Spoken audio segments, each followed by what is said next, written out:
here. This is Tata, and welcome to the TNAIW GoGoPowerRankings show. As always, I'm joined by my co-host, Burt Maclin, no relation to Steve Maclin. How's it going?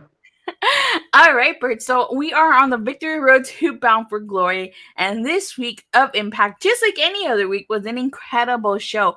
So I'm expecting this is gonna hurt a little bit, but I'm expecting not to I'm expecting to really not see Josh Alexander. I know he had a segment, but he didn't really have a match, so I don't know. I mean, what do you think? You think Josh Alexander deserves a spot in the rankings this week?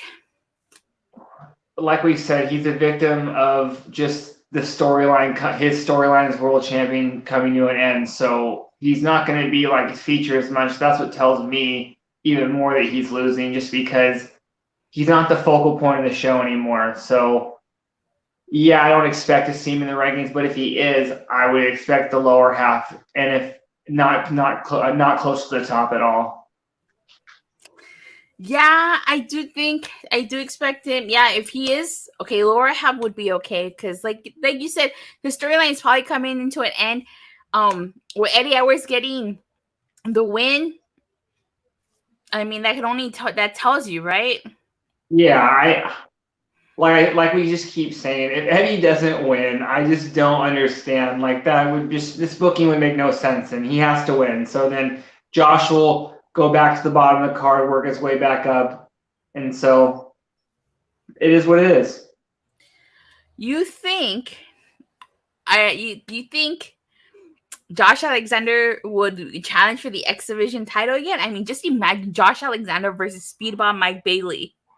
No, I don't think he necessarily does X Division. I think he like goes away for like maybe a month or two, comes back, and then does a couple, marquee feuds, non-title feuds against some people, and then maybe like, win some sort of tournament or something to get, another title shot.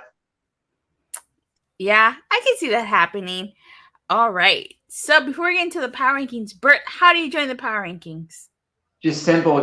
Message me at Burt Maclin 11 on Twitter, either message or DM, and we'll get you into the power rankings. Just if you like Impact, watch on a weekly basis, and can make a quick top 10. That's all we need. But hopefully you're not a Melvin. Burt doesn't like Melvins. No, I don't. I don't. Burt does not like Melvins. Good point. All right, with that being said, let's kick into these power rankings.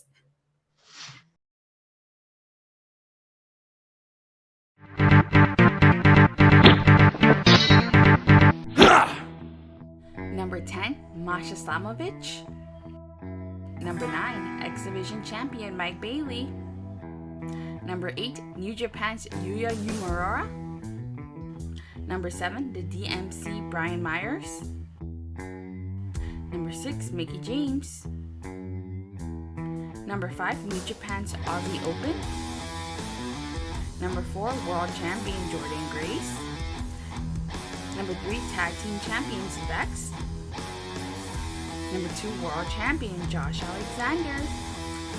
Number 1, Tag Team Champions Honor No More.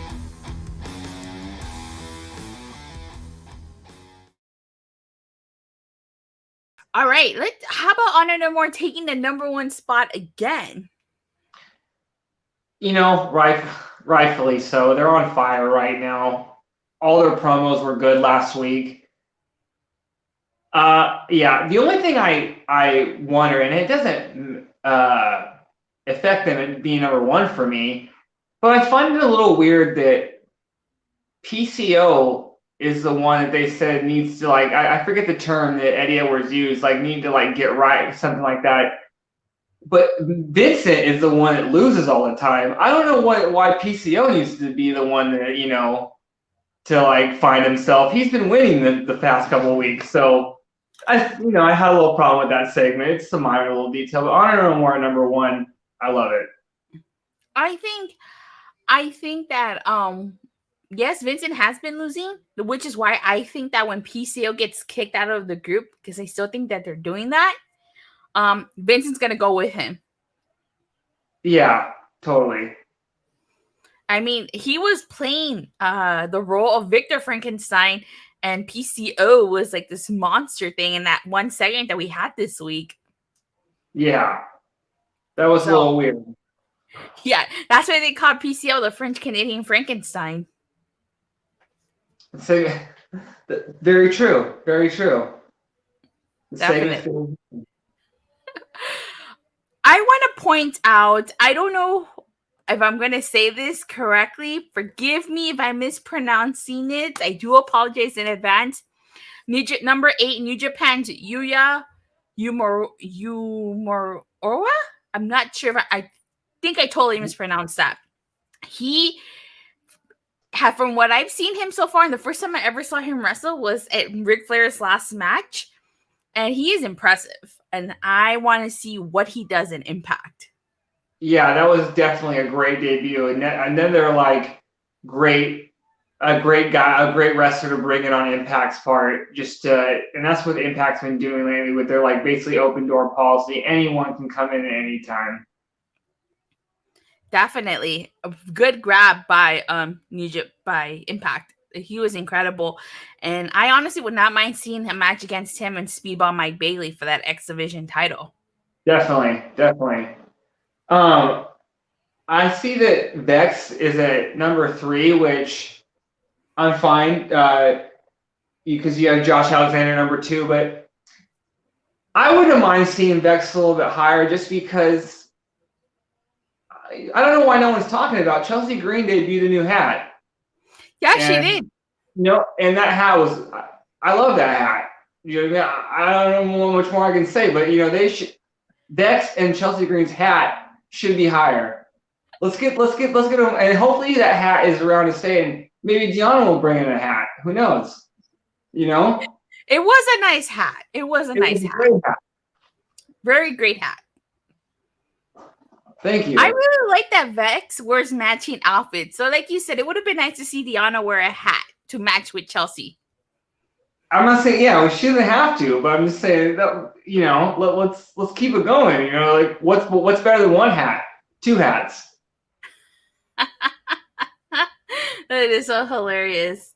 I have to say, okay, so I'm surprised this person isn't on the rankings.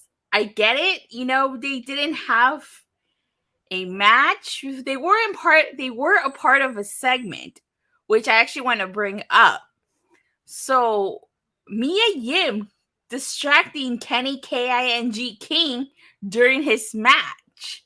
And he grabbed her by the hair, but it didn't really lead to anything except to Kenny losing his match. Do you think we might get a potential intergender match there, or do you think this was just a one-time thing? I think that was just a little one-time thing for the comment that Kenny made in the back before the match. I don't think anything really comes to it. And if it does, I don't think it will be in Impact, unfortunately. I think it will be somewhere in the Indies if we see something like that. Okay. I just wanted to bring that up because I was like, oh, wow, she cost him his match. Yeah, I noticed that. I know it. Yeah. All right. Let's see here. Mickie James, she deserves a spot on this. I think number 6 is well-deserved. I mean, she faced Rachel Rose, and like I told you last week, I think Mickie James is going to keep being on the power rankings for the simple reason that she's going to have an open challenge every week until she earns the right to face the current Knockouts champion, which is probably going to be Jordynne Grace. So I don't see Mickie James disappearing anytime from the power rankings because I don't think she's going to lose any of her matches. Yeah, if I remember right, I think they said that if she loses, she's done. So, yeah, she'll be on the rankings every time she wrestles. Yeah, definitely. Like I said, I don't see her losing until she either...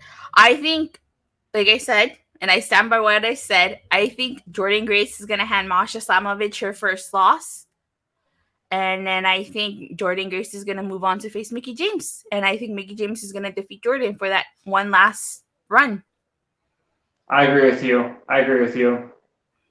And they could agree with me. No, just kidding. They could even... And now that I think about it, to even be, and I don't know if Impact does this a lot, I would have Jordan and Masha go to a time limit draw. And Ooh. both of them strong, and then Masha doesn't get a rematch right away. You find something else to distract her. That way you give Mickey and Jordan eventually. And then later down the line, Masha can claim she never got a rematch, and then Masha could beat Mickey. So you've essentially just created, two storylines right there. Oh, I like that. I like that. You know why I like that? Because whoever beats Mickey is gonna, obviously Mickey James is gonna put them over on her way out.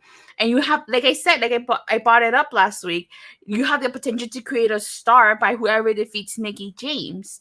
So I actually like that idea a lot better, because then you have Masha say, I ended Mickey James's career. I retired Mickey James.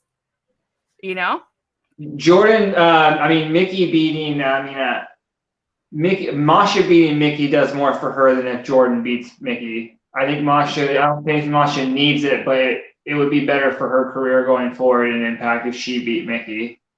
Because Jordan's already accomplished a lot since being in Impact. Yeah, and as much as I like Deanna's accomplished a lot too. I think someone like Masha, hell, you can even maybe make an argument for Killer Kelly, deserve it far more, to retire Mickey James. Yeah. But Impact does this really well. They always build up people really well. They always put the right people over, especially when someone's on their way out. They always know what they're doing. Yeah, I mean, look at W. Morrissey. He put Steve Maclin over on his way out. Yeah, they always put. Yeah, exactly. So, well, maybe who won? Ethan Page or the Karate Man? I believe the Karate Man won. Okay, that would make sense because Ethan Page was leaving. So, Yeah, yeah. anywho, is there anything else you want to say or mention as before we get ready to sign off, or did you? I think I think that going by the way Impact ended last week, you would necessarily think that Heath's storyline with Honor No More would be done. He lost, but I think a safe bet would basically, especially with Rich Swann interfering, I could see OGK and Eddie Edwards versus Swann, Alexander, and Heath at Victory Road. You mean we're getting a 6-man tag match player? Holla! I don't know. I don't see Josh having an opponent for Victory Road. I don't know who they would put in that. Just that a quick match, unless it's going to be him versus Rich Swann, which kind of seemed like that's where they could go. Since Rich, they had that, he cut that promo last week about how Rich carried the company during the pandemic. So, but I don't see Josh having a match at Victory Road. Why would you? Do you think he will? A title match. Before I answer that, I think they're gonna set Rich Swann for Eddie Edwards. I think when Eddie Edwards takes the title, I think they're gonna give an opportunity to Rich Swann. As far as Josh Alexander is concerned, I don't think he's having a title defense at Victory Road. Makes no sense for him to have a title defense when he's currently in Australia with Eddie Edwards. I think we're gonna get a tag match more than likely. It's probably gonna be the team of Josh Alexander, Heath, and Rich Swann versus Eddie Edwards and maybe OGK. Yeah, and I can even see if not if anything, at least Heath and Josh are the team. If it's not a 6-man tag, Josh and Heath versus Eddie and who? Kenny King? King? Probably. Because I don't see Vince. I don't see him picking Vincent unless it is a 2-on-2 and he picks PCO and then if they lose, you have a reason for Eddie Edwards to finally throw PCO out of the group. That'd be a good spot right there. That'd be good. I like that. I really hope that, because I know Scott D'Amore listens every week. I hope he's listening to these. I hope he's paying attention. He's got his notebook out. So, because I know he watches every week. So maybe you can take a few of these ideas. Right? Yeah, I'm fine with that. All I want is an autograph picture of Johnny Swinger. That's all I want in return. You want to put an autograph picture of that ham and egger? Yeah, that'd be worth something one day. It's a collector's item.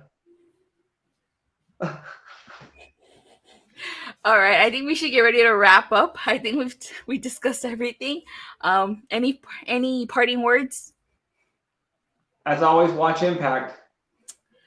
All right, you guys. Thank you guys all so much for watching and for the continuous support.